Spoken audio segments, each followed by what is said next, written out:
Hey, there we go. Hey, everybody. Welcome to Game Audio Hour number 148. It's our weekly podcast. We discuss all things game audio, from creative secrets to the latest creative ideas, the latest techniques, project experiences, to audio secrets. Here's where you find your in-depth coverage and opinions related to game audio. And there I go. Hold on. Oh, hold on. I think you're muted now, Kyle. Jeez, man, I had to mute myself. Since I'm on the YouTube page, it automatically engaged. So anybody watching the show, the live chat isn't working on our webpage for some reason. So you have to go to, if you want to get in on the chat, which is a whole bunch of fun, go to YouTube and find it out there. One way to do it is on our homepage, start the stream or start the viewing of the video, and then you'll see the little YouTube icon down in the lower right. You can click on that. It'll jump you over to the YouTube page. From there, you can chat. Although, to tell you the truth, some people might not be having any problems chatting on our page. I am. Vince is. I don't know what's going on. It's all right. As long as there are some people there. And, I mean, it looks like they're having some fun. They're chatting. They're chatting Awesome. furiously. Awesome. How you been, man? Oh, man, I've been pretty good. Pretty tired. Summer is officially over for me because today is the first day of classes for USC, and I'm going to be teaching my sound design class this coming Friday, day one. Nice. You all set to go? Sort of. Yeah.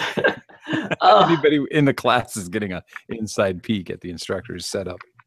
Oh, it's it's fun.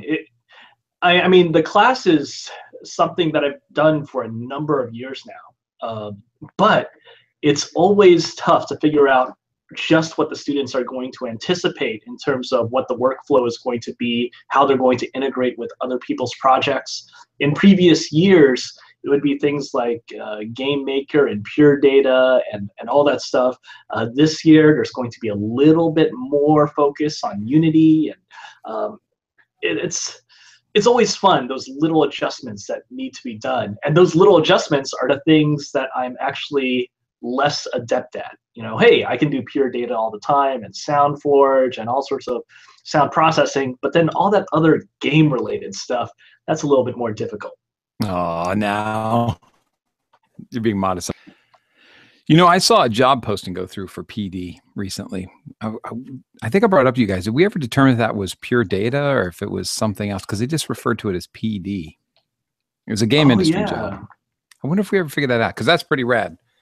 More PD, please. That is pretty rad. I mean, it's really cool seeing companies actually use it. I mean, I remember EA used to use it quite a bit, but I haven't actually seen a specific PD job from EA. I'm trying to remember, what was the company that was advertising that job? Gosh, I can't remember. It was Sony. Oh, it was Sony, yes. Brought it up. And we were actually racking our brains for a bit because we're not really aware of any place at Sony that uses PD a lot. Maybe that's the case. Maybe they want a PD guy when it comes to working on their internal audio engines. Yeah, I don't know. Jeff in the chat is saying, yeah, oh yeah, professional development. Sorry for stopping on you like that, but yeah, it could be professional development. Yeah, Pure Data. The way the wording led me away from like a professional development and more towards some sort of technology. I can't remember the wording though. And I thought maybe they had something internal, you know, because a lot of companies will have that. And they may have given it a nickname, you know, or initials. And those who are familiar would already know that, which is a great way of, you know, getting right to the people who you're looking for, you know, if it's some sort of proprietary software that they're using internally. I don't know what it was, but I don't have it in front of me. But speaking of PD, it's a good segue finally for me. Yeah. We should talk about Brian Eno. Oh, Brian Eno. Brian Eno is a crazy cat. Do you want to set it up? Well, there's really two parts to this. One was an article that came out on Pitchfork a couple of weeks back, where he talked about a whole lot of things. But one of the more interesting things that he was talking about was actually politics. And I know a lot of people that actually think about this in various ways. And we're not talking about, oh, left versus right or anything like that. But he has a quote that actually Pitchfork made a nice big block quote of, which is, you can't really make apolitical art. And that's a fun thing to think about, because I actually try my best to I don't know if straddling lines is the way that I would put it. I mean, I like to think about it as reaching more people as opposed to less, and that I think drives me in a particular way. But the more that I think about it, and the more that, and it's not only Brian Eno that actually bugs me about this. I do think that my art, both in terms of the actual artifact that is made, as well as the process of going about making that art, is a political statement in and of itself. What do you think about that thought? Oh, man. Oh my goodness. Is that too much? Is this too much for the start of the show here? It's so deep, man. I need another one of these before I get started in that. Oh man. Wow. Well, Brian Eno said it. I agree with it. That's all there is to it. No, too much of a fan to disagree. But I mean, if I don't know, I don't want to go off topic here, but and I also don't want to get up on a soapbox after being gone for so long. We'll step right in. But I guess I kind of agree with him because, if you're making art that's true to yourself and you have, opinions, there's going to be people who disagree with those opinions. And if those opinions are reflected, something as huge as somebody who's very, nihilistic or something about life and just writes a lot of dark music, he's that person, or he or she has already kind of made a musical political statement because it's coming from who they are or where they are at that time when they wrote that piece of music. People might not agree. It's very difficult. But I think a really cool topic that you broach is how to write stuff that is more inclusive and brings a lot of people in to enjoy it. It kind of goes in, it flies in the face of that saying that you can't make everybody happy. Mm-hmm. But when you're writing for a game, you've got to make, you're going to write something, the producer's going to evaluate it, the designers are going to listen to it, and eventually this diplomatic kind of congregation is going to get together to decide. I keep looking down at your picture because I hate that it shows my face while I'm talking. I'm going to click on you while I'm talking. No, it doesn't work. Anyway, so all these people come together to create or to come up with what they think is going to be the best musical direction for the game. And obviously they're thinking about appealing to the wider audience, as wide an audience as they can. So Brian Eno is saying that you can't make art that, would you say it's safe to say he's saying you can't make art that makes everybody happy, or is he being more direct and saying I think the statement that he has is a little bit more direct than that. And it's not just a matter of the artifact. Actually, what you were talking about with that process with, here's a composer, here's a producer, here's a team. I was actually thinking about that, and I'm just going to read this paragraph from this interview. Do it. So the questioner is talking about, hey, what is the impact on art? Hey, making art, political act. And here was Brian Eno's response. Yes, I think it is. You can't really make apolitical art. We started out talking about ways of composing our political statements. And here's where I was actually starting to think about game design here. He continues, if your concept of how something comes into being goes from God to composer to conductor, leader of the orchestra, section principles, section sub-principles, rank and file, that's a picture of society that you're making, isn't it? It's a belief that things work according to that hierarchy. And that's still how traditional armies work. The church still works like that. Nothing else does, really. We've largely abandoned that as an idea of how human affairs work. We have more sophisticated ways of looking at things. And then he keeps on going from that point. But when he talks about that sort of very strict hierarchy. When I think about how I make music, I don't make music according to that strict hierarchy. And I think, hey, we live in the 21st century. Most musicians that are out there making a living as a musician, or just hobbyists that are making music, they don't make music in that way. But we're actually the Game Audio Hour. And I think a lot of game composers do in fact work that way, where there is in fact a very strict hierarchy of how the game is made, and that actually imposes itself on everything else. Hey, the game director has a very strong thought on what's going on with art, and there's a hierarchy with the director, the art director, the art leads, all the tasks that need to be broken down and actually executed. And it actually really struck me, that thought. He talks about, yes, armies work that way and the church works like that, but nothing else does really. And I thought about that for a moment, and I thought, wow, I guess game development works that way though. Game development. The development though, but the writing of the music. But it still exists in that hierarchy. Well, you write it, but I don't have anybody like telling me from a top down. Well, for the initial one, I guess it does after the initial one, because you say you hear about a gig, right, and you do a demo for it. That hierarchy doesn't exist at that time, so you get the gig based on your demo, and they're going to say, here are the pieces we like, but make these changes. Here are the pieces we don't like. Write whole new stuff.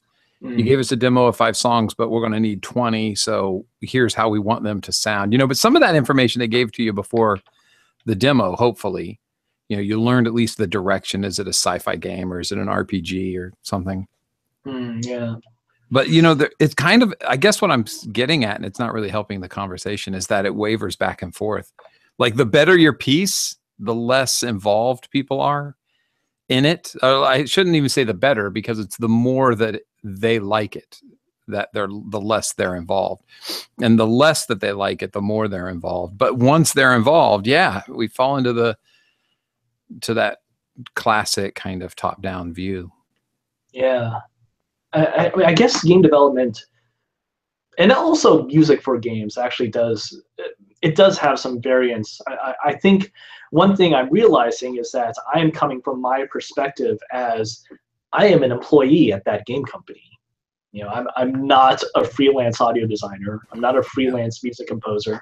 And I guess if I was in that position, I would feel more like I'm at the table with everyone else and more of a peer.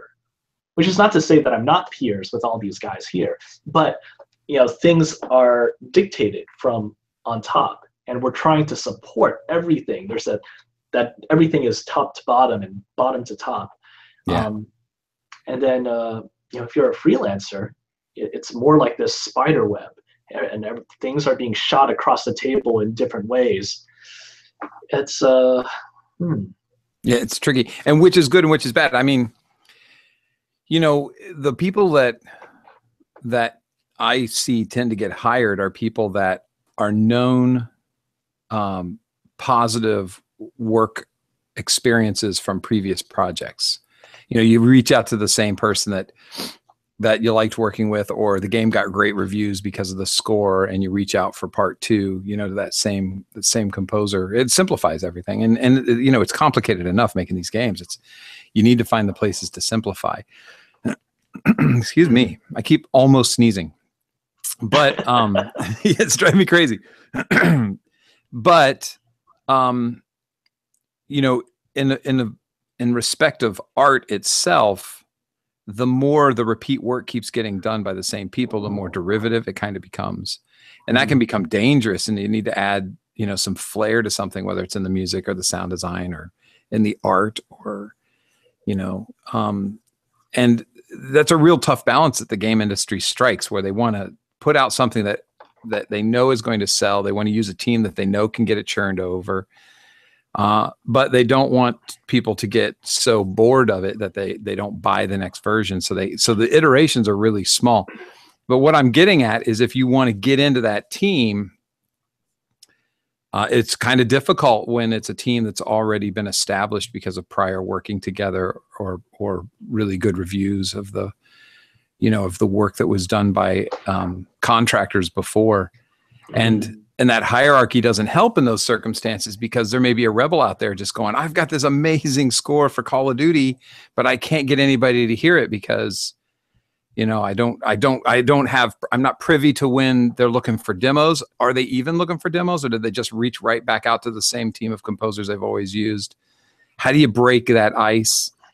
And at what point does Call of Duty, not to pick on it, sorry, Activision, at what point does Call of Duty say, you know what, we do want to make this as good and as quickly as possible, and to do that, we probably should stay within this little template that we've built for the game, but there's going to be a point at which they go, let's experiment. And that point could be, I think more often than not, it's somebody internally saying, let's not do that same thing again. And they've got enough chutzpah to push it forward and get the development team to start looking outside of their typical circles, rather than the game company saying, oh my goodness, sales didn't do as well on this one as the last one, so we should probably think about doing something a little bit different with the franchise.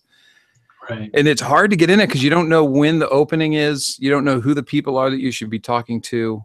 And, as I say this, there are lots of people who have these regular positions who are saying, shut up, Kyle. I've got a regular gig.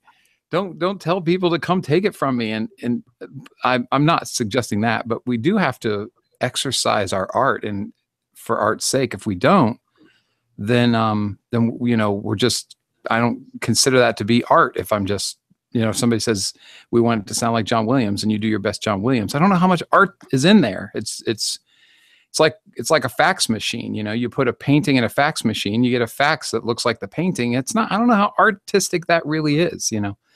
People try to sneak things in, but so back to what Brian Eno is saying is, well, I don't know what he's saying from the article. I only skimmed it. I apologize. But from my understanding of what I was reading, he was talking about the top-down architecture, and I got the impression that it's not his favorite thing. He wishes it was different. And for the sake of art, I feel it should be different, because if we get stuck in that top-down and we keep depending upon that same structure, then derivative things happen. Yeah. It's tough. That recognition of change happening it would ideally be happening on multiple levels. There's the individual level where, hey, what can I do as a musician or an audio designer or a game designer, a programmer, an artist? And how much of that is happening on the group level or the company level? Because that process does help. They recognize change, and sometimes that change can come from within. It's actually kind of amazing when you see companies that are 99% or even 100% intact from game A to game B, and whoa, these were made by the same people. That's really cool. And absolutely. That's actually really exciting to me, because it points to not just, wow, this is a new cool game that I can play, but it actually does point to who they are as people or who they are as a group.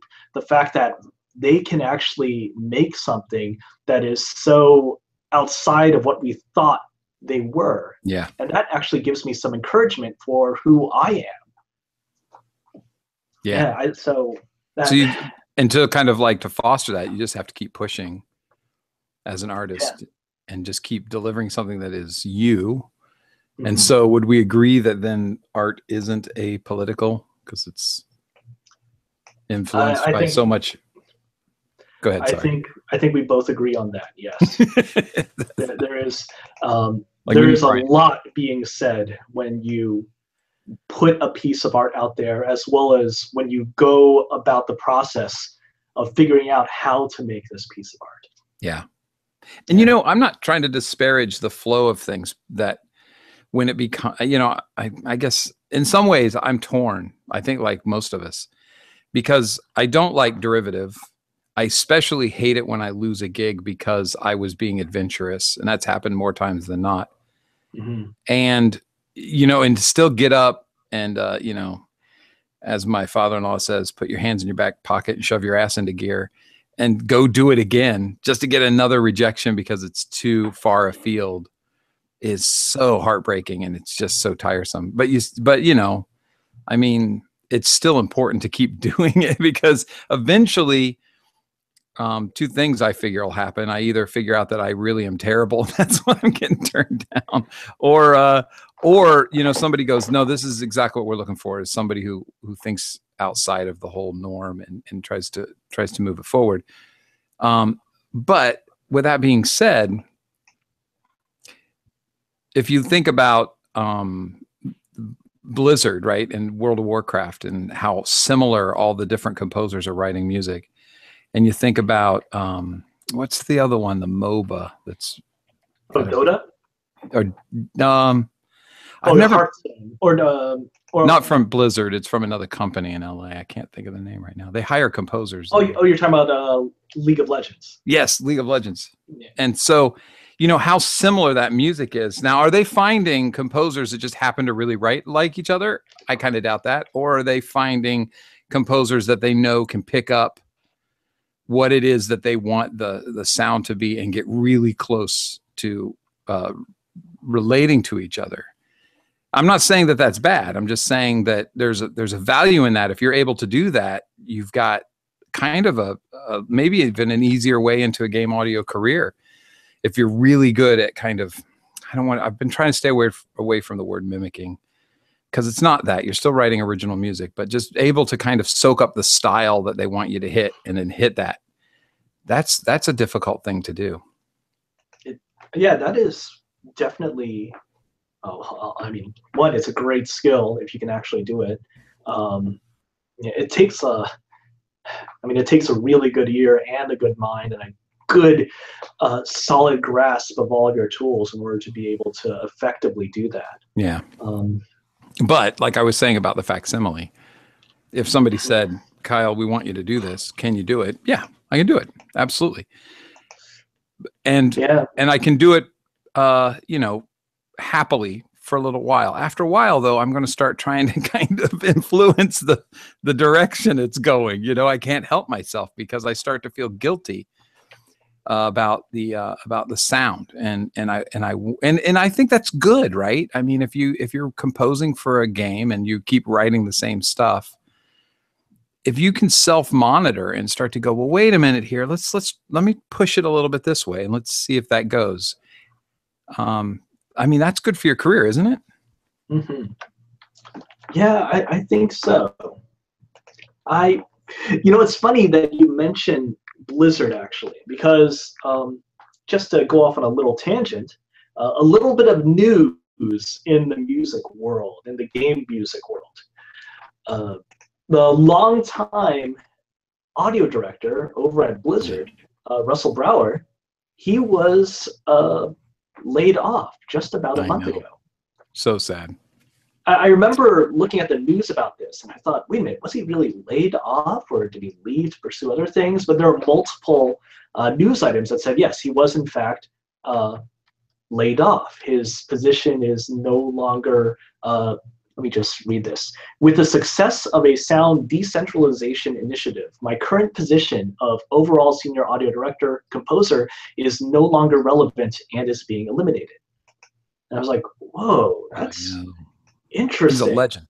Literally. He is a legend. I mean, and he wasn't just there for Blizzard. You know, he's been in the entertainment world for a long time. He used to do a lot of stuff for Disney Imagineering. You know, so you would hear his music at the Disneyland parks, and then obviously Blizzard. And one of the nicest guys. I know that maybe that gets used too much, but in Russell's case, just the nicest guy. Yeah, he was really he is. You know, it's not how he passed away or anything. He's a fantastic guy. I've seen him a few times at various concerts and other audio events in LA and elsewhere. He's always been a really, really cool guy. Yeah, and even when he didn't even know me from a hole in the ground, and I saw him someplace, and I said, "Hey, how are you? I'm so and such," and he just talked to me like he'd known me for years. Mm-hmm. A pretty amazing guy. You know, but this brings us to a point that's coming up in the chat room. A couple of people said, Matt Miller said, do they use arrangers and orchestrators to meet the aesthetic? Mhm. Adriana was talking about how Gordy Hab, I don't know how to say his last name, Hobb, Oh really yeah. nailed the approach to Battlefront. Can imagine writing music that interleaves with John Williams' work. So Russell's in a position. Is it that the composers aren't disparate? That would be too hard to manage, but are seeing things from a lot of different angles, but with some core fundamentals that are similar.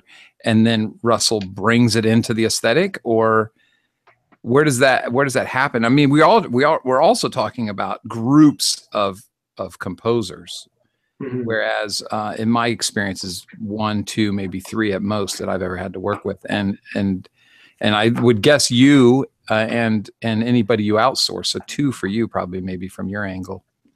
It's well, actually, Adriano, he mentions Star Wars Battlefront, and I actually know a little bit about how the Star Wars music goes. You would have Gordy there working on a whole lot of music, but there's also a lot of other stuff that will be outsourced to. Oh, here's one of my friends actually who lives in the Valley, just well, actually, yeah, North Hollywood, whatever. But he actually has done some work for some of the Star Wars games. Like he did some stuff for Old Republic and whatnot. It's like, hey, make some stingers, Star Wars style. Boom. Not too much to it beyond that. I actually was really surprised to see that in this particular case, that they were just wanting him to be effectively a black box that could churn out these pieces of music really quickly. Is it on style? Boom. Yeah. That might not be the case for all of the Star Wars games, but I know that this was in fact the way it was for the Old Republic. So So does that bother you over time, or are you able to it does bother me a sustain little bit. that? I don't know if I could sustain that for a long time. And that's the dichotomy, because you want to have a career, you're working, you're doing this game, but the game keeps sounding similar over time. I mean, even John Williams might get, I mean, can you imagine the challenge of John Williams saying, I mean, this is how talented the guy is, right? He writes Star Wars. He wrote obviously many things before Star Wars, but I'm starting there. And it's this iconic music within, I mean, there's a disco album within a year of the movie coming out, the first movie coming out. I mean, it's iconic right away. Then he gets a gig for Indiana Jones, and now he's got to come up with something big again. Yeah. And he's done amazing scores that weren't as iconic for sure. And I'm trying to, there's two of them in particular I really love. I'll be darned. Was it Geisha? He did Geisha, didn't he? Oh, he did do Memoirs of a Geisha, yeah. I think that's one of them. And there's another one I can't think of. Anyway, but for these big adventure films, it just seems to really fall within his ability, and then to still try to hit it out of the park every time. So now you're at a game company, and you're creating audio that is meant to sound like this iconic music. There's part of me that's like, but if we go in this other direction, which is natural for me, which might not be exactly the same kind of palette or something that is being used by for a Star Wars game, I think, oh my goodness, if we could just go that direction, I'd have a shot at maybe putting out something really, really good, really big that I'd be very proud of. And that would be in the back of my head the whole time. That would torment me, man. I'd be so happy for the gig, but then I'd be tormented by the repetition. Yeah, I really like some of the. Let's see. Star Wars is such an interesting space because obviously John Williams is connected with it inextricably. But then you have all of these other composers. Now you have guys like Michael Giacchino working on the movies, and but of course all the many composers that worked on the video games. Many of my favorite bits of Star Wars music are really not that Star Warsy. They're not totally on point when it comes to the aesthetic. But I really loved Michael Land's and Clint Bajakian's stuff that they did for X-Wing and TIE Fighter and all that stuff. And it's nice when you hear things that are not just straight and narrow on point. And I think John Williams even kept on trying to do that, like Episode 7. And there was actually a lot of stuff that's pretty different for John Williams. There's a whole lot of things that were way more minimalist than you would expect from a traditional Star Wars film, which is funny because as a film, Episode 7 is very, very similar story-wise structure to Episode 4. But Yeah. The music, I think, did a really good job of evolving to sort of match current tastes, and I in a way that wasn't just motivated by taste, but actually was connected to differences when it comes to the quality of CG and the things that you can do with the camera nowadays in that film. So, man, I would love to actually invite John Williams as a guest speaker for next week's podcast. Daniel, I have a feeling he'll be a bit busy, so Yeah, he might be. I don't want to bother him too much. By the way, when I was talking about Gordy, I think I said Battlefield. I meant Battlefront. I just want to make sure I got that correction in there. I was on the first-person shooter kind of mindset. Hey, there was a guy in Star Wars, an actor who played this, I don't know, little-known character, Luke Skywalker. He was in a video game where he flew spaceships around. What was that game called? Oh, man, Wing Commander. What a coincidence, because weren't we going to talk about Wing Commander? We were. That is true.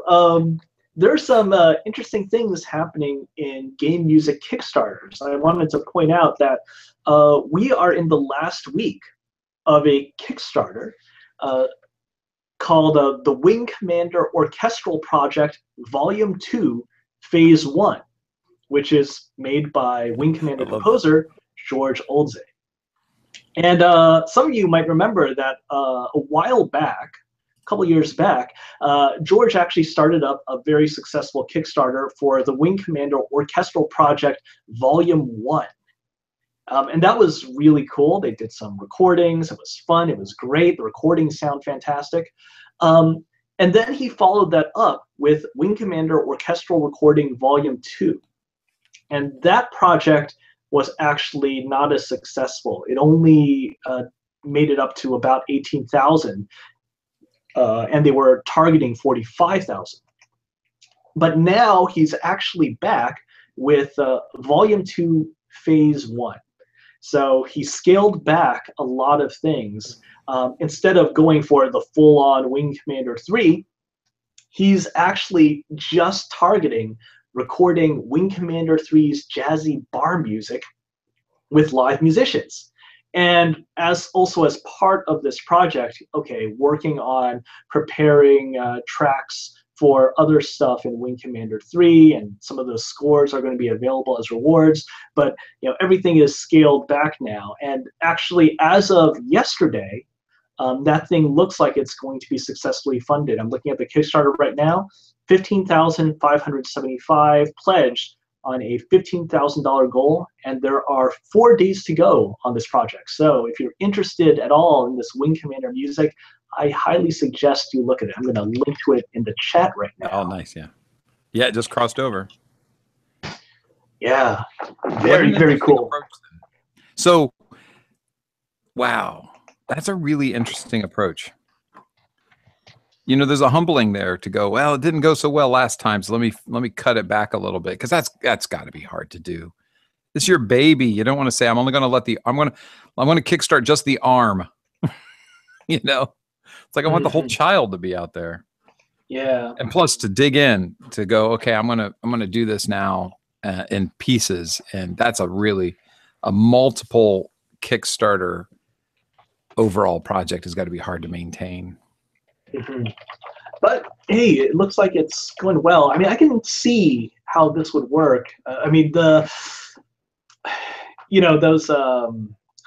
pieces of music from the bridge are very different from the big orchestral stuff. Yeah, very jazzy. I mean, I like it, actually. I think it's really cool. It's not just jazzy, it's also very 90s gamey.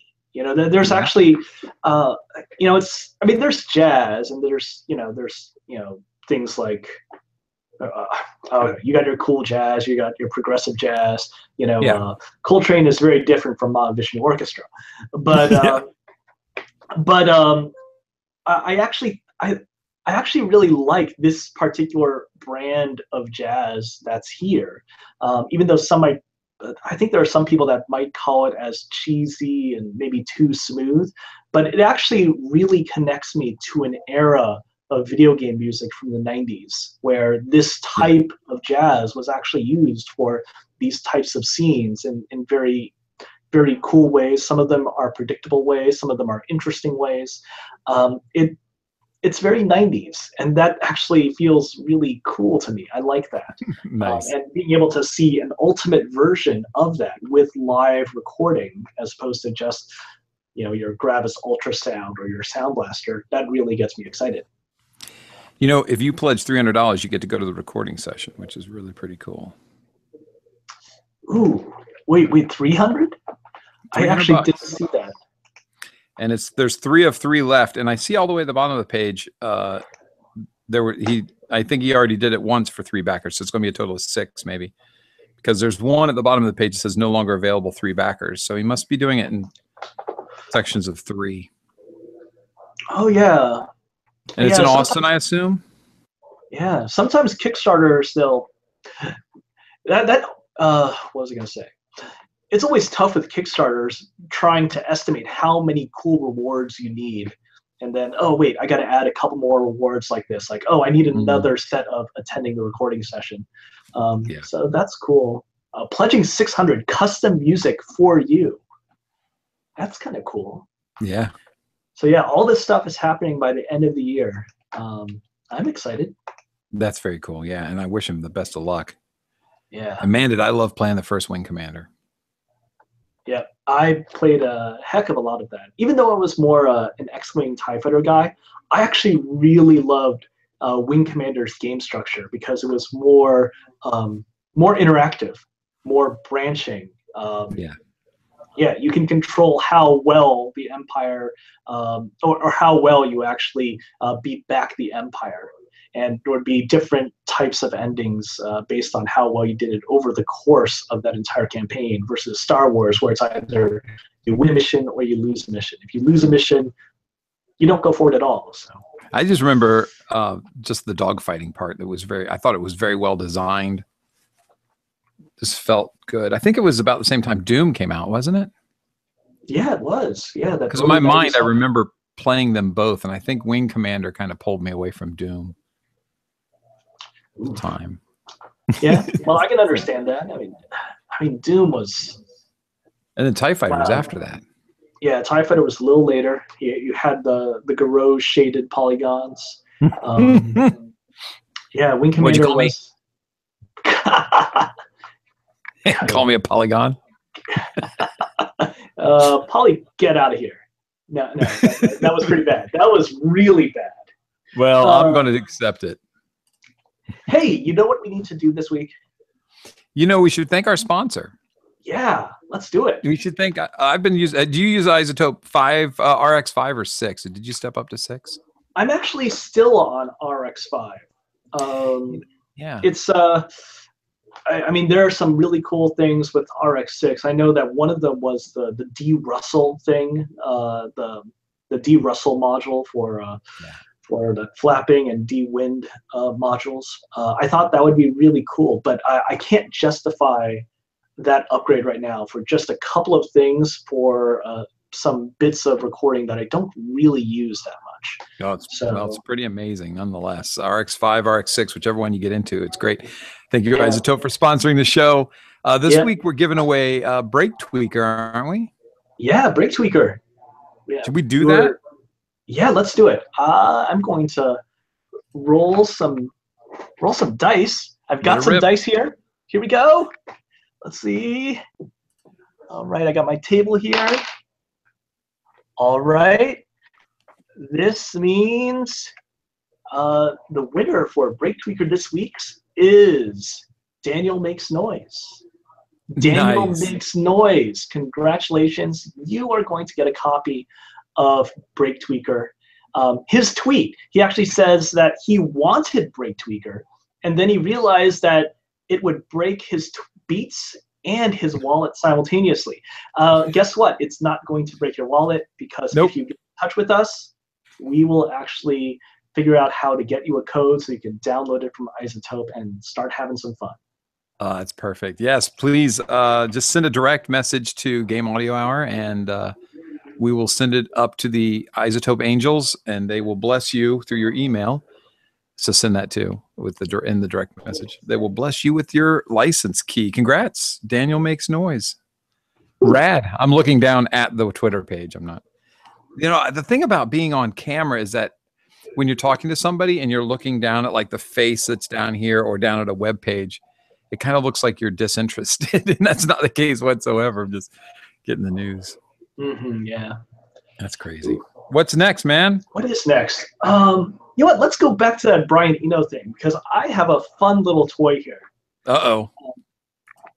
Let's see. Have you checked out Brian Eno's latest album? So what's it called? It's called Reflections. He actually released it in January of this year. It's not bad. You know, it's a pretty good ambient music album. Okay. I love it. I mean, it's more than not bad. I actually think it's really good. But it's also really tough with ambient music. I feel like I have a difficult time doing successful recommendations of ambient music. Oh, I can recommend one right off the top. You want to go to Bandcamp and look up We Spies and download the Arecibo Message. That's the greatest ambient record ever written. I may have been on that record.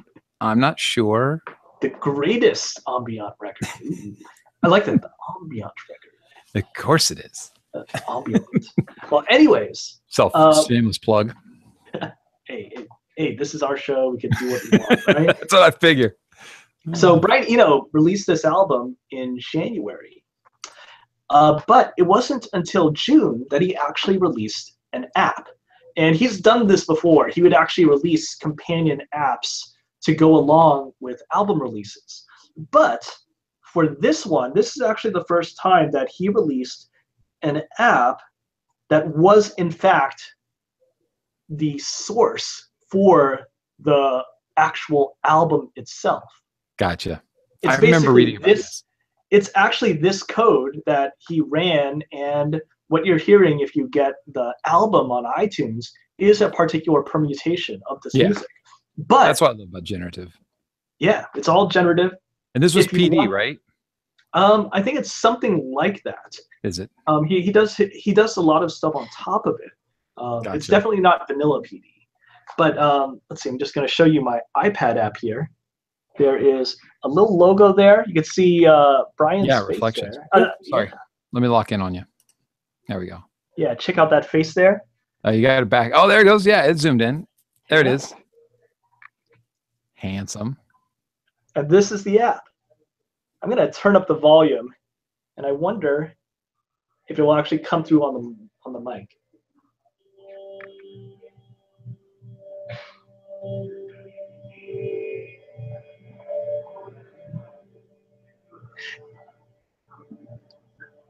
So yeah, just a little bit of this stuff. This thing basically runs continuously, and you could pause it.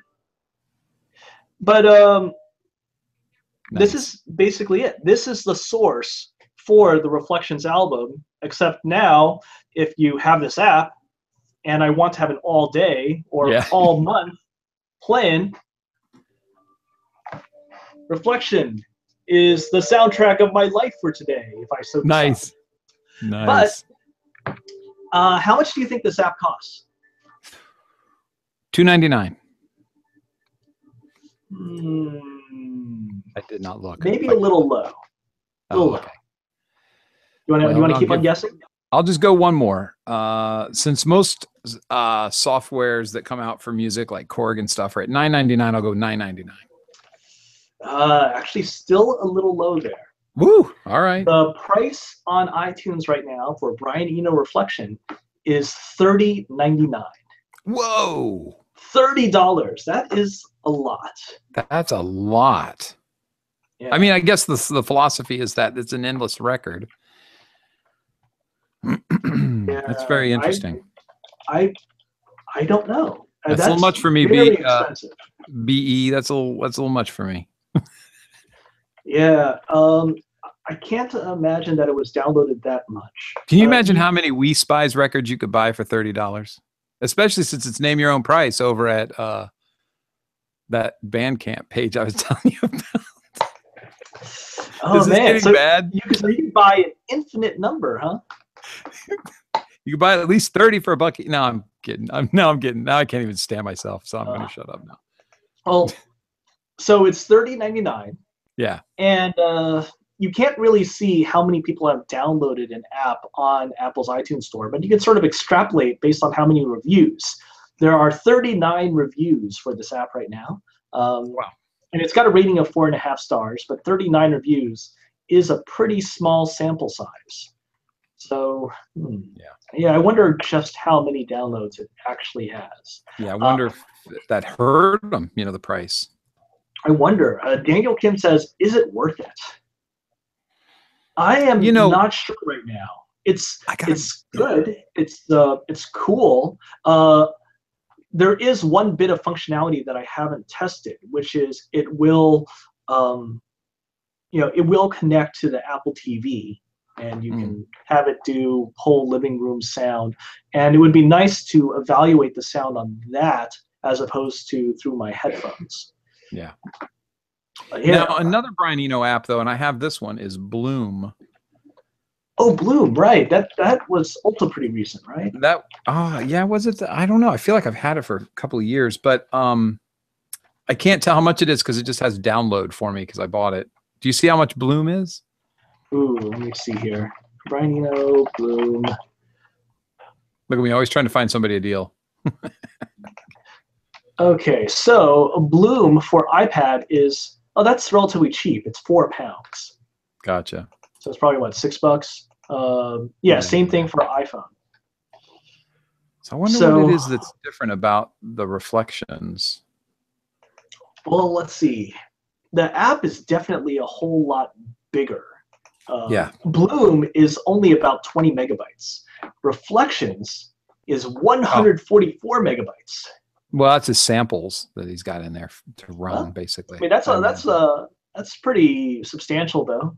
Maybe it's doing something in high def, better than CD quality. And maybe that's in fact something that's appreciated once we put it on Apple TV with a really good sound system behind it. Yeah, absolutely. That's just conjecture right now for me, but. Well, here's a thing, and we've talked about it many times on the show, so I won't go into it. But when I write, no matter what I'm writing, it's orchestral or electronic, I create a bed in Nautical, which is software I'm going to put in the chat room. Just we haven't talked about in a while, and so people might be interested again. And it's a generative engine. And Brian Eno, the engine used to be called a Cohen engine, and I probably have my history a little bit wrong, so don't quote me, but I'm pretty close. I think there's a couple of guys, I think they're brothers, who created the Cohen engine, and we're looking for financing. Brian Eno ended up using it for I think it was music for airports and a couple of other records. And that really, he really went deep on generative at that time, and obviously stayed there. And the financiers of the Cohen engine ended up kind of blowing it, but the brothers didn't have the rights to it anymore or something, so they had to start over, and they created this thing called Nautical, and their company's called Intermorphic. And I've used it for I can't tell you how long, 5, 6, 7 years. I've used it for so long I can't remember. But if I remember correctly, the price for it is just $99, and you can get it through the App Store if you're on a Mac. It's a super powerful generative engine. It has all these different layers, and what's great about it is on the surface they've got just the basics to get you started. They've got some built-in sounds because it comes with the synthesizer. Back in the day, though, and that's a more recent change, maybe a year or so. But back in the day, you had to supply the samples, so I always tied it to Contact, loaded up in Contact all of the instruments I wanted to use, and then routed them through Nautical as the generator, and then I could control like a violin or a cello, and I could just give it information you can be crazy with this thing. You can lock it down by making it so generative, giving it so many instructions that it stops being generative, and it just starts playing the absolute note and time and meter, and it'll just play. I mean, you could code into Nautical any piece of classical music if you wanted to. But that's not what it's meant for. It's meant to kind of create all this generative audio. And so what I do is I load in the sample. I've got all of these different templates over in Contact, depending upon what kind of music I want to write. And I bring in, say, an orchestral template that I know that I think sounds good. And Notical just creates a big bed of it. And what I'll do is I'll let it go for 20 minutes or so, and record that, and then bring that 20 minutes into a track in Ableton, find the section that I like, cut everything else out, and then write on top of that section. That's the bed, and then I'll add melodies. And I think it's one of my favorite ways to write. It sure beats grabbing one of those guitars and just strumming until something comes to mind. I like having that kind of germ of an idea created by a computer, or by this generative engine. So check it out. And the Reflections app looks pretty awesome, but if you want to do it yourself, you could probably get started for, I think it's $99. Yeah, I mean, that's not bad. You can get that app. You can get an application like that, or you can get this Reflections app for, I mean, I guess it has these pretty colors here. Yeah, the colors are nice. Yeah, did I decide? I feel like I tore it up and you're defending it. Hold on, I'm going to you again. I mean, bring it back up. Thanks. Thank you. I mean, you can't really ignore it. It's $30 is a lot. I mean, it's been a long time since anyone's had to spend $30 on a piece of entertainment. That's usually not the way that we go about it. When was the last time you spent $30 on a Blu-ray, a DVD, or an album? Yeah. I haven't spent more than $10 on anything like that in a long time. I mean, I do recognize what this is supposed to be. It's kind of like music for airports, except what it is it's music for your life. Hey, this is this thing that you can have while you're washing dishes, walking the dog. This is something that is going to color your life and color your experience of it in hopefully a positive way, in a way that you enjoy. But I can understand that abstractly. Hey, that's a cool idea, but it's not something that I can just dive into right now. I'm not ready for something like this to color my life. It's definitely not part of my flow through life at the moment. Oh, somebody in the chat room, I just noticed, I don't mean to distract from the point you were making, because it's a very good point. But Matt Miller just said that Notical is available on iOS under the name Wocha 4? Wocha 4? I have no idea. I don't do enough iOS stuff. I have it on iOS, and I thought it was. I'm wasting time to confirm it. Thank you, Matt Miller, for finding that, because I would have misdirected everybody. I wonder why they changed the name. Another thing that I do with Notical is whenever we have a game night here, we're going to play board games. Like, say we're going to play a Cthulhu game. Oh yeah. I have a Cthulhu template in Contact, and I bring up Notical, and then I use an audio software while it's playing on my computer. I have Apple TVs throughout my house, and so the audio software takes what Notical is generating, which is all creepy music because we're playing a Cthulhu game, and then ports it out through all the stereo systems that are hooked into my Apple TV. So the whole house has got like a creepy feeling to it. Oh yeah. Kind of what he's doing there. You were saying that that Brian Eno's app will go onto Apple TV and stuff, so you can play it throughout your house. Yeah, that makes sense. I think it's Audio Hijack I'm using. Might be Airfoil, one of those two. If you guys are might be Airfoil speakers. I think that's what it is, Airfoil speakers, and that can just take an app and direct it into another place. Yeah, Airfoil actually came up a bit in this game dev group, because they were talking about they were talking about sound designers that were doing work on an iPhone game for the first time. Hey, what do you do in order to route your audio through your iPhone? So, that's actually a pretty cool way to do monitoring. I know that in the past we've talked about that MREF speaker, which both of us have. And the MREF is definitely really cool. Yeah. But a somewhat cheaper way to get in on this, and many of you actually have this at your disposal because you have phones and tablets and whatnot. You could use something like Airfoil and just route the audio that's coming from SoundForge or Logic or whatever, route that to your phone, and you can hear what it will sound like. Oh man, that's a great tip. There's also one called Menu Bus. Have you heard of Menu Bus? Oh, that one I haven't heard of. Menu Bus. I think it's called Menu Bus. Oh, I hope that's it.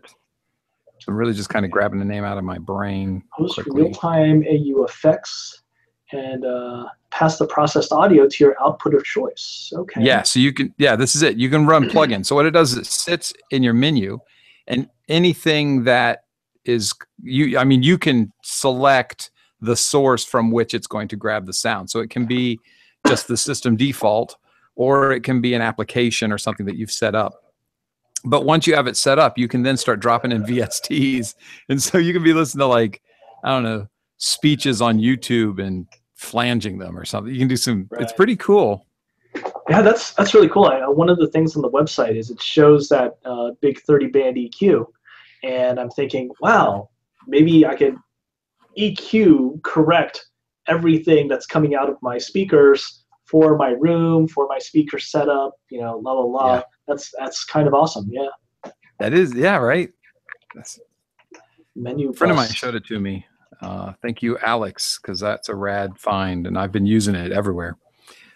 One thing I wanted to talk about too is, oh my God, we've only got 1 minute left. What happened? Yeah, it's the Game Audio Hour. Well, we got 2 minutes because I think we started late. A little bit. So, yeah, what's up? What is your opinion of, what is your definition of a Foley stage? I want to, if somebody said, what do they do? What's the definition of Foley? Let's just start there. What would you say it is? Audio performed to screen. Ooh, yeah, okay. Audio performed to screen action. I mean, sometimes that happens, obviously for movies, the obvious things like, oh, I'm watching a person clop through a hallway and I want to, using my eyes and using the various effects that I have at my disposal, I am going to perform the sound and record it, of course. That is my definition of Foley. I think that's the best one I've heard. Somebody asked me, and I said it was the act of making the sound of a thing that isn't the thing, because that's how descriptive I am. Where, like, taking celery to create a broken bone sound because you can't run outside breaking people's arms to get some sounds out of them. Yeah, but it was very interesting. For me, the performance aspect is a really important part. Yeah. I think you're right. Performed specifically for an action that you see. So the opposite would be, oh, I am acquiring sound assets in order to make this. I am doing an actual. I am going to a library and capturing a sound from that and appropriating it for this, whether it be like that sound or not. That's for me, the performative aspect is essential for it to be a Foley sound. Yeah, I think you did a better definition than I gave. I was trying to get away from libraries specifically because I know a lot of people will say, I created a skateboard sound or something, and they'll be like, oh, that was done on Foley because the person wasn't necessarily on a skateboard when they were recording it. And I don't think that's right at all. I mean, if you have a skateboard, you could be at a Foley stage, and I got my skateboard, and I'm going to go down this big piece of, maybe it's medium density fiberboard, or maybe it's plywood, or maybe it's actually these cinder blocks. I'm just going to roll it, and then when he jumps, I'm going to lift the skateboard up. It's the performance aspect. Yeah, for sure, the performance. Because you could go out and I have gone out and just record a bunch of skateboard noise, and then put it in a library and use it later. And that had nothing to do with Foley because it was drawn from a library. But you make a good point. It's about the performance.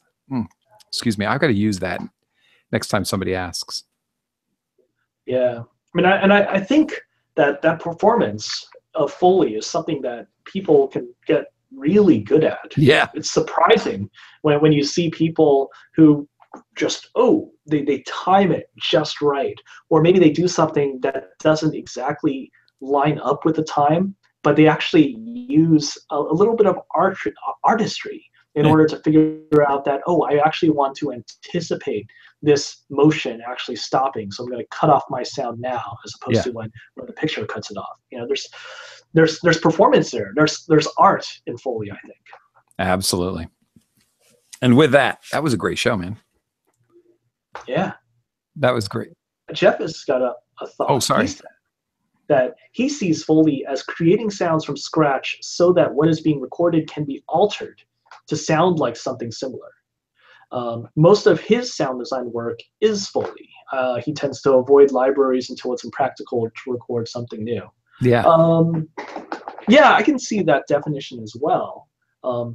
I think for me, you know, if I'm recording stuff, I don't usually think about it as Foley. I'm often just recording things that are going to go into my toolkit, that are going to go into my library for a particular point sometime in the future. You know, for me personally, Foley has an immediacy to it because it is connected to something that I am eyeballing and I'm trying to make a connection right there, right now, and we're going to capture that. So yeah, that's my personal take on Foley.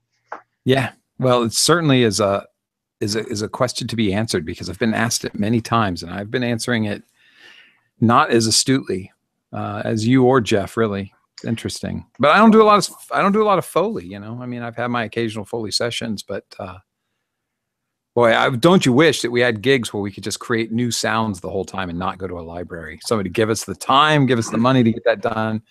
Oh my God, it's a dream come true. It's true. Having the time and money, and sometimes you have time but no money. Sometimes you have money but no time. Yeah. So you got to turn to a library and. Oh yeah, I've been gone for. Well, I guess I should explain. I've been gone for what, a month, maybe a month and a week. Yeah. You've been, I guess, busy with stuff. Oh, it hit a hard crunch. I know we only got a couple minutes left. Hit a hard crunch that had a very short timeline to get everything done. It was one of the most challenging, and it was all sound design. It wasn't composition, although there's a composition element to it coming up. But it was tough. Yeah, it was real tough. It was right down to the wire. You know, I think I had like 2 weeks basically, but then I had to take more time, so I just went into crunch mode until it was done and got it done as quickly. You got it done though. Yeah, I got everything done, but then it was timed to a release, and so the release happened, and so the client's been busy, so I haven't heard like much feedback.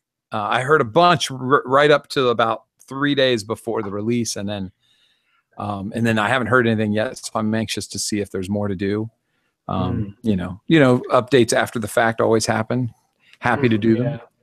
Keep looking at you down there. But anyway, so yeah, I had to buckle down. I had to go, I got to get this done, or I'm not going to. Every second, and the weekends, I was working every weekend. It was a nightmare. So last weekend, this past weekend, went to go see Brian Ferry in concert for my annual birthday concert. My favorite. Oh, that's right. My favorite dude. I was very happy to go to the show, and anyway, it's been nice and kind of stress relief now. Yeah. Well, with that, I am going to say thanks for watching the show, everybody. It's a special thank you to the live chat room. Please subscribe to us on YouTube, follow us on Twitter, and like us on Facebook. Congratulations to the winner, who is, tell me one more time, it is Daniel Makes Noise. Congratulations. And I think I already got an email from him, so I'm going to send that right off to the Angels and get him his code. Yeah. And with that, I'll say I'll see you next week. All right. Bye. Bye.